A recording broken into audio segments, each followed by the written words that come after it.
Welcome to the Gallup Organization. I'm going to MC you through this, and we've got a couple of people that are going to speak, and then I'm going to introduce our new best-selling author.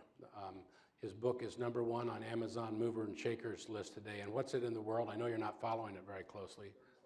It's 30-something in this, 30-something in the world. So congratulations on all that.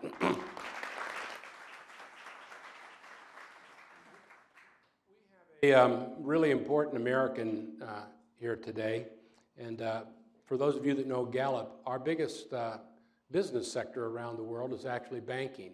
So we have a lot of sectors where we work for all kinds of corporations, education, universities also, but our biggest sector is banking. Banking's been a very good friend of this organization's.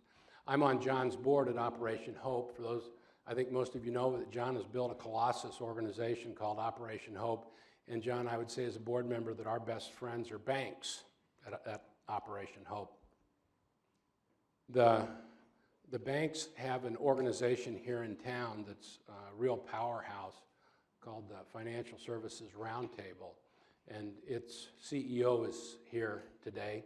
I really admire the CEO of Financial Services Roundtable because he was a really popular dandy governor of the state of Minnesota. But one of the reasons I admire it, you know, that state, Tim, is just one of the great societies in the whole world.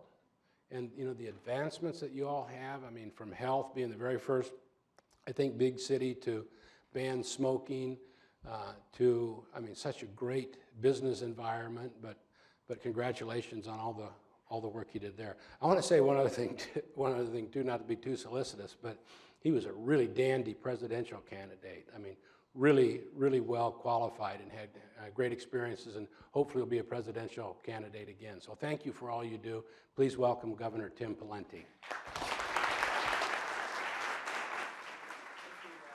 Thank you, Jim, and thank you to the Gallup Organization for hosting this event. We appreciate it very much. I do have a bone to pick with Jim, though. He brought up my ill-fated presidential campaign. It was painful. It was brief. In fact, it was so brief, I like to say it lasted more briefly than a Kardashian marriage. So I'm delighted to be here. I'm delighted to be with my friend John Hope Bryant, and I love Minnesota. We're very proud of it. It's a modest state, so we don't brag about a lot of our great performance there too much. We're called the land of 10,000 lakes. We actually have 15,000 lakes, but we just say 10,000 on our license plates because we don't want to be accused of overstating the case as Midwesterners. I'd like to finish up my career in Chicago, though, because I so love politics. Even after I die, I want to keep my political career active there by voting. But beyond all of that, let me talk to you about why we're here tonight, and that is the cause of financial literacy, financial empowerment, and the cause of getting more opportunity economically for our nations and the world's poor. In John's book, he has a very salient point amongst many, many others. He said, look, there's about 7 billion people in the world, and there's 2 billion jobs. That's one measure of a system that isn't going to work mathematically. Set aside politics, set aside rhetoric, set aside all the noise that so much of us hear in this town every day. At some level, it's a math exercise. You got 7 billion people and 2 billion jobs. That's not a great trajectory.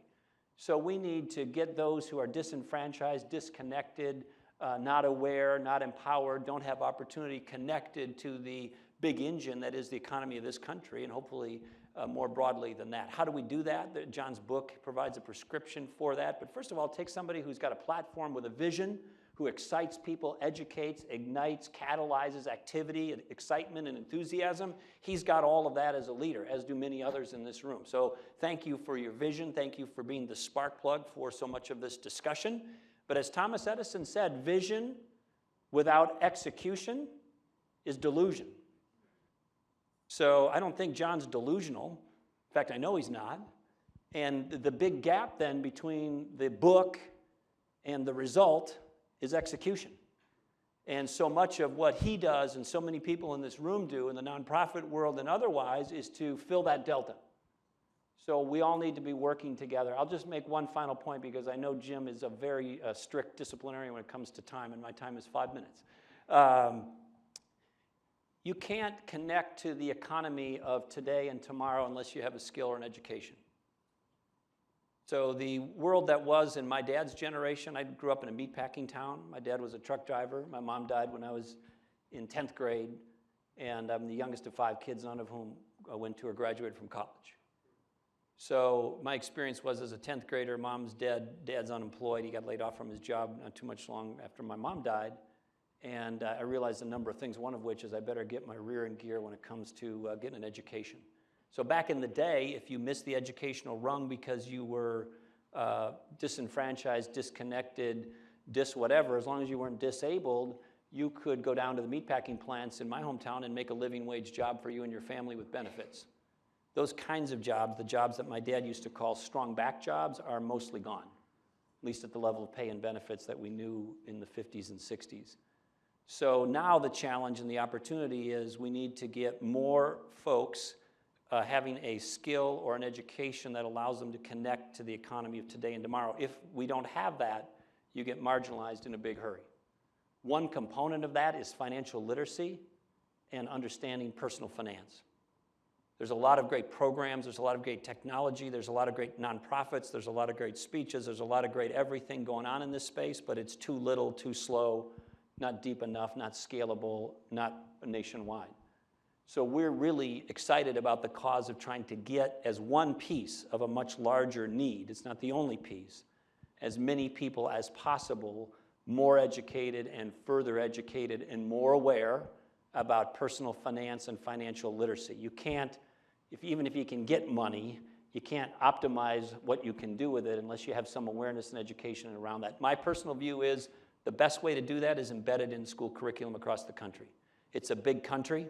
We can't burden our schools a lot more, and particularly do it from Washington, D.C., but at the state and local level, embedding financial literacy and personal finance into school curriculum is really important. It's probably the best way we can scale this and sustain it across the country. And we can't say, hey, schools, add another class, but we can say if you're already teaching math, if you're already teaching social studies, if you're already teaching chemistry, if you're already teaching economics, if you're already teaching a class, can't some of the modules be in the context of a financial example that teaches a skill and a point? So one of the math exercises could be a personal finance exercise. Again, there's a lot of great work being done on this, but it's episodic, it is not coordinated, it is not to scale, and as a nation, we are way behind. We cannot have a third of our people in this country being undereducated, uneducated, underskilled, or unskilled and expect that to work economically, socially, culturally, politically, or in any other way. It's just not going to work. It is in all of our best interests, morally, culturally, politically, legally, to get all of us having the same connection to the economy. So this book, this work, these thoughts that you're going to hear from John, really important. We're proud to be here and to lend our voice to this piece and other pieces of it as well. And Jim, thanks again for hosting this. I'm going to have to leave after John's speech because a dear friend's son passed away, and I want to get to Des Moines tonight to try to be for the funeral tomorrow, so I don't mean to be disrespectful by slipping out. I just wanted to let you know I got to go early. Thank you all for listening. I appreciate it. Thanks for being here. Thank you.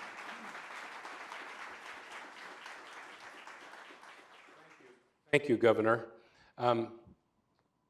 We have another honored guest today, another great American.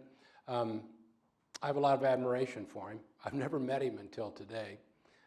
He's a partner right now in a venture capital firm. I love people that do that because they go and they find people and they start businesses and those create jobs, and good for you. I read about him, and he was the youngest CEO of the NAACP. He was made CEO at 35. I don't admire him for that. I admire him for what went on in the story when he took it over, and all of us have done this, but it wasn't working very well. And the revenue wasn't very good, and it needed a lot of change. What I admire him for is he turned it around. And you know, most people say turnaround is harder than startup, but good for you. Thank you. I also know that while he was working with a program to help rehab prisoners, probably parolees, I guess I don't know. But he reached way across the aisle to Grover Norquist and Newt Gingrich and got them involved. And you know what? It worked, because Newt comes wandering around here. He's still, whatever you did to him, you brainwashed him, because Newt's still involved. He's really working on that prisoner work. So with that, please welcome Ben Jealous.